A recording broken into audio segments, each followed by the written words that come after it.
اعوذ باللہ من الشیطان الرجیم بسم اللہ الرحمن الرحیم رب اشرح لی صدری ویسر لی امری واحلل عقدۃ من لسانی یفقهوا قولی واجعل لی وزیرا من اہلی رب یسر ولا تعسر وتمم بالخیر وبک نستعین آمین۔ السلام علیکم ورحمۃ اللہ وبرکاتہ۔ خلیفہ اول حضرت ابوبکر صدیق سیریز کا یہ 18واں پروگرام ہے۔ کیا آپ جانتے ہیں اسلام کی تاریخ میں ایک شخصیت ایسی ہے جس نے ہر موڑ پر سب سے پہلے قدم بڑھایا، ہر آزمائش میں سب سے پہلے ڈٹ کر کھڑے ہوئے، ہر قربانی میں سب سے آگے نکل گئے؟ وہ ہیں حضرت ابوبکر صدیق رضی اللہ تعالیٰ عنہ، اسلام کے پہلے سچے محافظ، حق کے پہلے علمبردار۔ آج ہم جانیں گے حضرت ابوبکر صدیق کے وہ عظیم اول جات جنہوں نے اسلام کی بنیادوں کو مضبوط کیا۔ آپ سب سے پہلے ایمان لانے والے مرد ہیں۔ جب نبی کریم صلی اللہ علیہ وآلہ وسلم پر وحی نازل ہوئی اور آپ صلی اللہ علیہ وسلم نے دعوت حق کا آغاز فرمایا تو جن اولین لوگوں نے بغیر کسی تردد کے تصدیق کی، ان میں سب سے نمایاں نام تھا حضرت ابوبکر صدیق رضی اللہ تعالیٰ عنہ۔ نہ سوال، نہ شک، نہ تاخیر، بس ایک جملہ: آپ سچے ہیں، میں ایمان لاتا ہوں۔ اسی لیے آپ کو صدیق کا لقب ملا، یعنی سچ کی فوراً تصدیق کرنے والا۔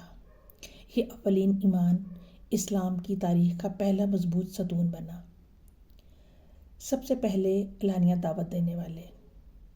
حضرت ابوبکر صرف خود ایمان پر اکتفا نہیں کرتے بلکہ فوراً اسلام کی دعوت دینا شروع کر دیتے ہیں۔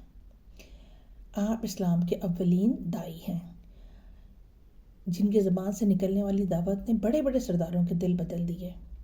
آپ کی دعوت پر اسلام قبول کرنے والوں میں شامل ہیں حضرت عثمان بن عفان، حضرت زبیر بن عوام، حضرت طلحہ بن عبید اللہ، حضرت سعد بن ابی وقاص، حضرت عبد الرحمن بن عوف رضوان اللہ علیہم اجمعین۔ یہ سب بعد میں عشرہ مبشرہ بنے، یعنی جنت کی خوشخبری پانے والے۔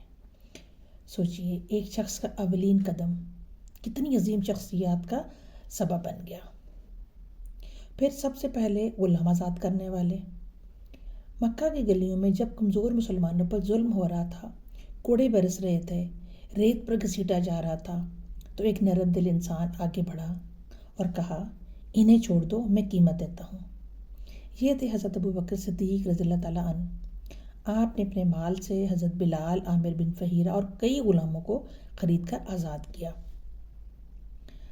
یہ تھے اسلام کے اولین خریدار آزادی۔ یہ اولین قربانی انسانیت کی عظیم مثال بن گئی۔ نبی کریم صلی اللہ علیہ وسلم کی آخری بیماری کے دن آئے، صحابہ پریشان، مسجد خاموش، تو رسول اللہ صلی اللہ علیہ وسلم نے فرمایا، ابو بکر کو حکم دو کہ لوگوں کو نماز پڑھائیں۔ اور یہ کوئی عام ذمہ داری نہیں تھی، یہ اعلان تھا کہ نماز جیسی عظیم عبادت کی قیادت ابو بکر کے سپرد ہے۔ یوں حضرت ابو بکر بنے اولین امام امت نبی کریم صلی اللہ علیہ وسلم کی موجودگی میں۔ یہ اعتماد آپ کے مقام کو ظاہر کرتا ہے۔ پھر سب سے پہلے خلیفہ رسول صلی اللہ علیہ وسلم۔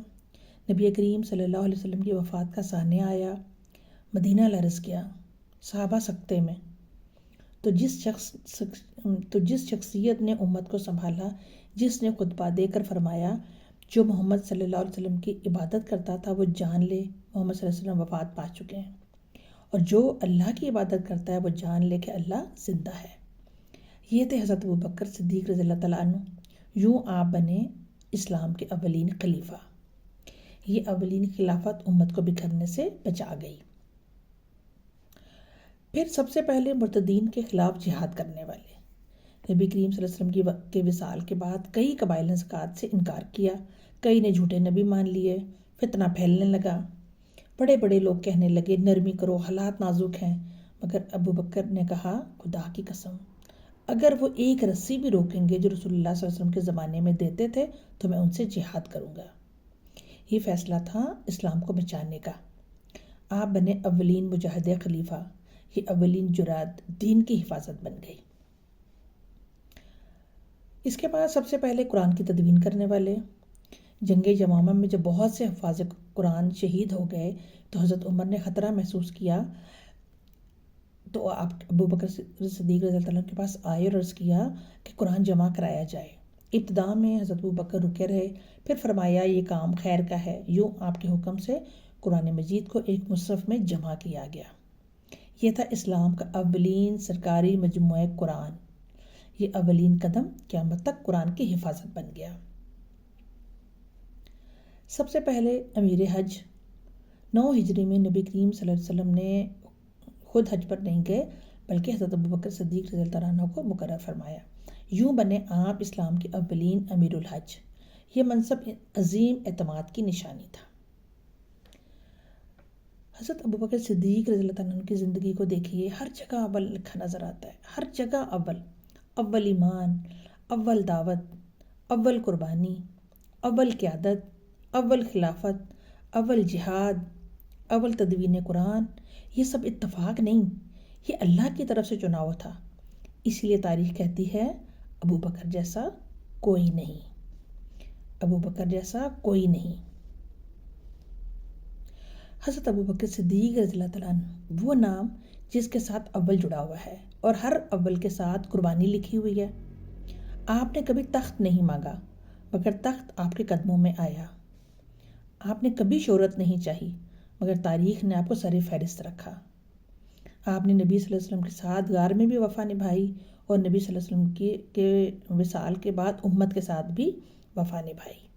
یہی وجہ ہے کہ آج بھی جب حق کی بات ہوتی ہے تو ابو بکر یاد آتے ہیں، جب وفا کی مثال دی جاتی ہے تو ابو بکر کا نام لیا جاتا ہے، اور جب قربانی کا ذکر ہوتا ہے تو ابو بکر کی داستان سنائی جاتی ہے۔ حضرت ابو بکر صدیق صرف پہلے خلیفہ نہیں تھے، وہ پہلے عاشق رسول تھے، وہ پہلے محافظ اسلام تھے، وہ پہلے سہارا بننے والے تھے۔ اللہ تعالیٰ ہمیں بھی ابو بکر جیسا یقین، ابو بکر جیسی وفا اور ابو بکر جیسا اخلاص عطا فرمائے، آمین۔ سبحانک اللہم و بحمدک، اشہد ان لا الہ الا انت، استغفرک و اتوب الیک۔ السلام علیکم ورحمۃ اللہ وبرکاتہ۔ آپ کو ہماری ویڈیو پسند آئی ہو تو ہمارے چینل کو سبسکرائب کیجیے، ویڈیو کو لائک کیجیے اور اسے شیئر کیجیے۔